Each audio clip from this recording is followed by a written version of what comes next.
जबरदस्त वाकया मैं बिहार चुनाव में आपको बताने जा रहा हूं। एक हमारे मित्र हैं पंडित जी, और इसलिए कह रहा हूं पंडित जी कि बहुत ही परम मित्र भी हैं। मैं यादव हूं, तो ऐसा नहीं कि कृष्ण सुदामा की दोस्ती है, बट दोस्ती गहरी है दोनों की।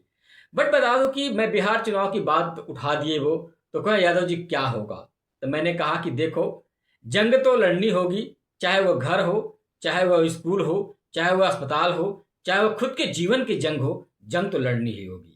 लेकिन उन्होंने कहा कि आप सीधे अर्थों में जवाब दीजिए। कहा कि बिहार में क्या तेजस्वी यादव नौकरी दे पाएंगे। हमने कहा कि पंडित जी आप तो बिहार से ही हैं, जब 17 महीने तेजस्वी यादव और नीतीश कुमार की सरकार थी, क्या आपको रोजगार मिला। पंडित जी ने मुस्कुरा कर जवाब दिया। कहा मित्र, नौकरी तो मेरे घर में एक लोगों को मिली, लेकिन आज वो परिवार मेरा बड़ा ही खुशहाल है, और हम लोग हैं कि देखिए यहां पर नौकरी कर रहा हूं। सोचिए आप कि उन्होंने एक सबसे बड़ी बात बताई कि मैं कैडर हूं और मैं तेजस्वी को वोट नहीं कर सकता, मैं प्रतिज्ञाबद्ध हूं, शपथबद्ध हूं। यानी कैडर समझिएगा, आरएसएस के कैडर हैं, कह रहे हैं कि मैं नौकरी तो तेजस्वी ने दिया, लेकिन मैं वचनबद्ध हूं, वोट कैसे दूं। अब सोचिए कि उनके घर में खुद नौकरी मिली हुई है और वो तारीफ भी कर रहे हैं। लेकिन कहा जाता है ना कि जैसे आईएसआई वाले जो होते हैं, वो कसम खा लेते हैं कि हमें केवल आतंकवाद फैलाना है, तो वो आतंकवाद पे काम करते हैं। और ऐसे ही आप बता दें कि ये भी बधे पड़े हैं, बोल रहे हैं कि नौकरी तो वही दिया। लेकिन यह है कि युवा है, जैसे अभिमन्यु लड़ा था कौरवों के खिलाफ, उतने बड़े बड़े महारथियों के बीच। आप सोचिए कि मोदी से एक 37 साल का युवा लड़ रहा है, गृहमंत्री अमित शाह से एक 37 साल का युवा लड़ रहा है, चिराग पासवान से भी एक युवा लड़ रहा है, जेपी नड्डा से एक युवा लड़ रहा है, नीतीश कुमार से एक युवा लड़ रहा है, प्रशांत किशोर पांडे से एक युवा लड़ रहा है, और सम्राट चौधरी से एक युवा लड़ रहा है। और ही नहीं, बीजेपी के जितने शीर्ष नेता हैं, चाहे वह योगी आदित्यनाथ हो, उनसे भी तेजस्वी यादव की टक्कर है, क्योंकि वो भी जुमला फेंकने बिहार चले ही जाते हैं। मोहन यादव का जुमला अलग ही है, और वहां के जो अलग अलग नेतागढ़ छिटपुटिया हैं, जो जेबे वाले मंत्री हैं, नेता हैं, उनसे भी उसके एक अलग टक्कर है। लेकिन आपको बता दें कि पूरे बिहार में अकेले दम पर वह व्यक्ति जो सपना दिखा रहा है, वो सपना दिखाया भी है और हकीकत भी है और सच्चाई भी है। वह तेजस्वी यादव एक अलग ही छाप पर चल रहे हैं। वाकई उनका कहना यही था कि भाई जो भी हो, एक शेर तो कहना ही पड़ेगा मुझे, क्योंकि भले से हो सब लोग लपट कर एक तेजस्वी यादव को हराने में लगे हुए हैं। लेकिन है युग शेर कि झुकने को तैयार नहीं है। लोग षड्यंत्र कर रहे हैं उसके पीछे, लड़ने के लिए, लड़ाने के लिए तैयार हैं, लेकिन वह अपने एक ही मुद्दे पर खड़ा है, वह है रोजगार, शिक्षा, दवाई, सिंचाई। इसलिए मित्र, मैं तो वोट नहीं दे सकता हूं, लेकिन मित्र आशीर्वाद तेजस्वी यादव के साथ मेरा जरूर होगा, क्योंकि यही आशीर्वाद हो सकता है मेरे घर में और भी नौकरी लेके आए। इसलिए मित्र मैं ज्यादा अब नहीं कर सकता, और इन्हीं बातों को मैं अब विराम लेता हूं कि आप लोग सोचिए कि किस प्रकार से लोग बंधे हुए हैं अपने अपने दायित्वों में। इसलिए बिहार वासियों, आप लोग सोचिए कि जब 5 लाख युवा आज अपने घर में छठ मना रहे हैं, तो आप लोग क्यों नहीं मनाएंगे। आप लोग भी अपने घर में छठ मनाइए। 5 लाख लोग तो बिहार से पलायन नहीं किए, 5 लाख तो टिकट नहीं बिका।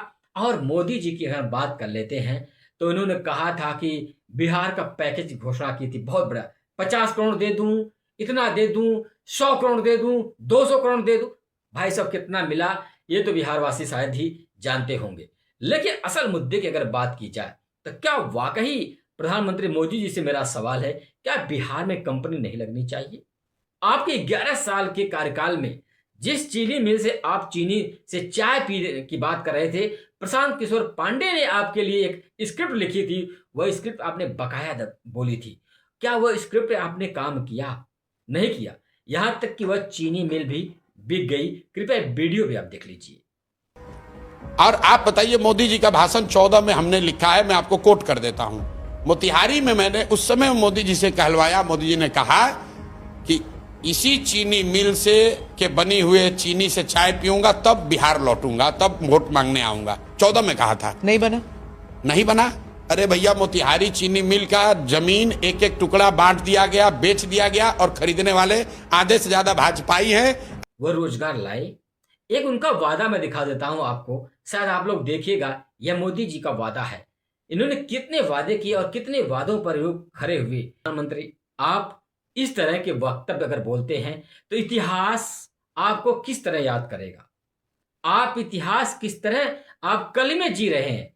आपका जो कल है यह वाकई सुनहरा हो सकता है, लेकिन जब स्वर्णिम अक्षर व काले अक्षरों में इतिहास लिखा जाएगा तो आपको लोग किस बेस पर याद करेंगे? महंगाई पर याद करेंगे आप लोगों को? किस मुद्दे पर?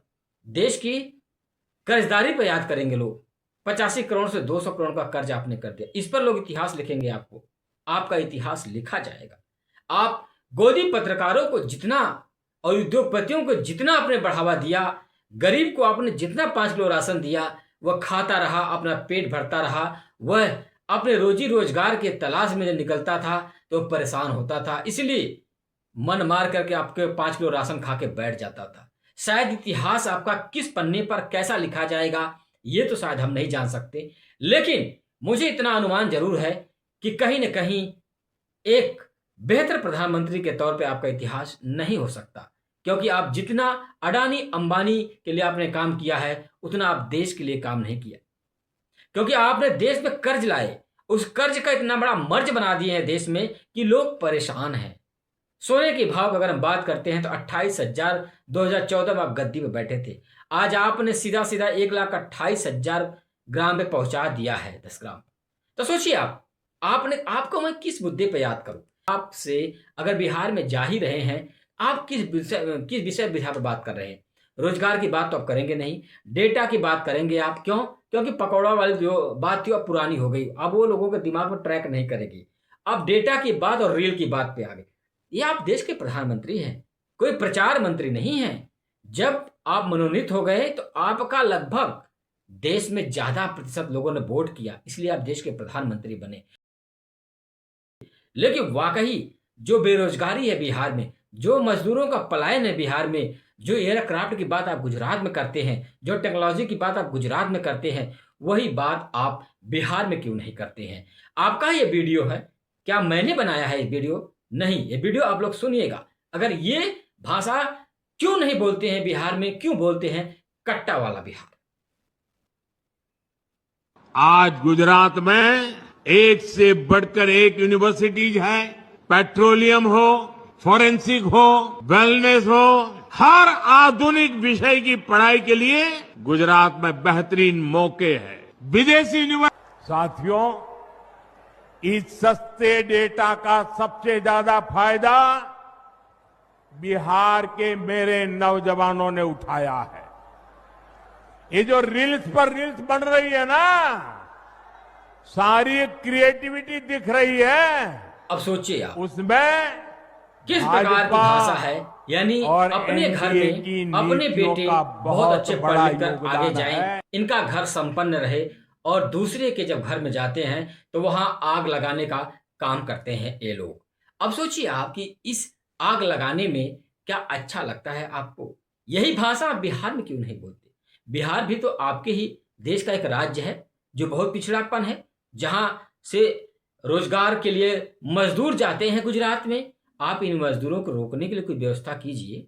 नहीं करेंगे। आपकी चुनावी रैली में ऐसा कुछ संबोधन है ही नहीं। केवल आप चुनावी रैली में आपके पूरे कैंपेन को मैंने देखा कि वो कट्टा की बात करते हैं। आप कट्टा शायद इसलिए बात करते हैं कि ये लोगों के दिमाग में ज्यादा बैठ जाएगा। और रही अपराध की बात, अपराध आज भी बिहार में उसी श्रेणी में है जैसे पहले था। आप नहीं अंकुश लगा पाए हैं। अब तो अपराध जातिगत श्रेणी में बढ़ता जा रहा है और कुछ ही जात के लोग अपराधी बन गए हैं, जिसके करने पर ना थाने में तहरीर दर्ज होती है, ना थाने में किसी प्रकार की सुनवाई होती है। अगर कोई गरीब मुजरिम जाता है, उसे पीट कर कूट करके, चाहे वो यूपी हो, चाहे वो मध्य प्रदेश हो, चाहे वो बिहार हो, चाहे वो आपका क्यों ना हरियाणा हो, सब जगह से कूट करके बाहर कर दिया जाता है। चाहे तो उसकी लाश मिल जाती है, चाहे वह हाथ पैर टूट करके वह घर बैठ जाता है, फिर वह नहीं बोलता है। यह है आपकी सरकार की देन। तो वाकई आप बिहार में प्रचार कीजिए, प्रसार कीजिए, लेकिन मेरा अनुग्रह और आग्रह है कि बिहार के मजदूरों के लिए, युवाओं के लिए कुछ न कुछ आप प्रबंध कीजिए। एक कट्टा पट्टा बम वाली भाषा बंद करके एक बिहार में सामंजस्य भरे और रोजगार कैसे सृजन हो, इसके लिए बात कीजिए। देखते रहिए भारत में 24। राजेश यादव के साथ। जय हिंद, जय भारत।